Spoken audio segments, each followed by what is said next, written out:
До стратегії деокупації Криму не включили низку принципових пропозицій Меджлісу. Про це голова представницького органу кримських татар Рефат Чубаров повідомив на своїй сторінці у Фейсбуці. Він привітав появу державної стратегії звільнення півострова, але зауважив, що в РНБО не врахували зауваження щодо права на самовизначення кримсько-татарського народу на своїй батьківщині та визначення статусу Криму як національно-територіальної автономії.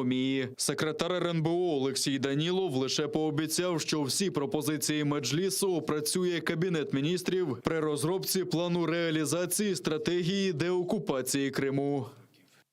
Прикро, що у прийнятій стратегії деокупації і реінтеграції окупованої території Автономної Республіки Крим та міста Севастополя наші міжнародні партнери поки що не знайдуть чіткої відповіді на питання про те, яким буде статус Криму після відновлення державного суверенітету України над Кримським півостровом, і наскільки цей статус дозволить забезпечити державні гарантії збереження і розвитку на своїй землі корінного кримсько-татарського народу.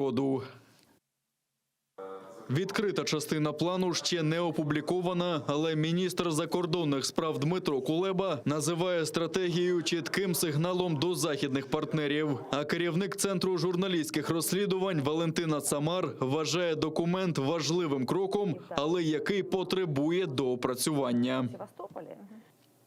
На жаль, найбільш вразливими знову рецидивно проявились моменти, які сприяли окупації Криму. Так, спостерігаємо відсутність чіткої позиції щодо статусу кримсько-татарського народу і форми автономії після деокупації. Крім того, щодо економічної політики. Колишній заступник представника президента в Криму Ізет Гданов називає стратегію авантюрою та не вірить в бажання влади звільняти окупований півострів. Цікаво. Закриття телеканалу АТР у відкритій частині стратегії деокупації Криму або в таємній?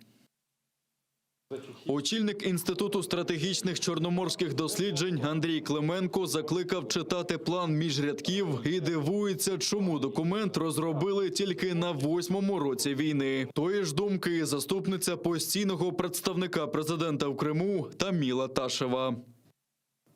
Звичайно, що буде опубліковано все, крім розділу чи пунктів під грифом «таємно». Крім того, навіть опубліковану частину треба буде вміти читати між рядків. І тому не треба чекати, що буде опубліковано покроковий план, як ми будемо повертати Крим. Але процес пішов. Пішов непогано. Можете повірити на слово.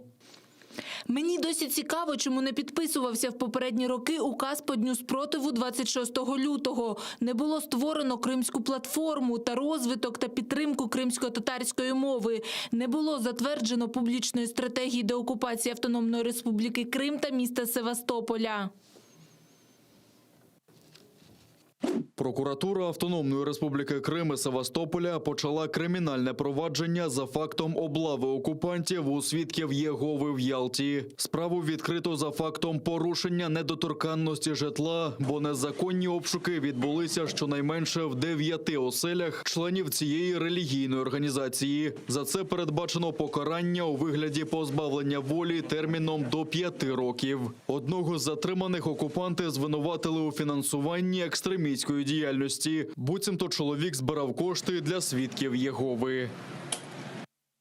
З початку окупації півострова діяльність релігійної організації «Свідки Єгови» в Криму була незаконно заборонена. Її прихильники не мають права на зібрання і піддаються систематичним незаконним кримінальним переслідуванням. Окупанти затримали 2 українців, які покладали квіти до пам'ятника Тарасу Шевченку в Сімферополі. Йдеться про жительку Алушти Єлизавету Павленко та уродженця Кривого Рогу Владислава Єсипенка. Вони не виходили на зв'язок з 10 березня після акції до дня народження Шевченка. Виявилося, що на Ангарському перевалі їх затримали ФСБівці. Павленко відвезли додому і вилучили особисті речі, а Єсипенко зараз в ізоляторі Сімферополя. Йому тепер закидають незаконне виготовлення зброї. Чоловіка заарештували до 11 травня.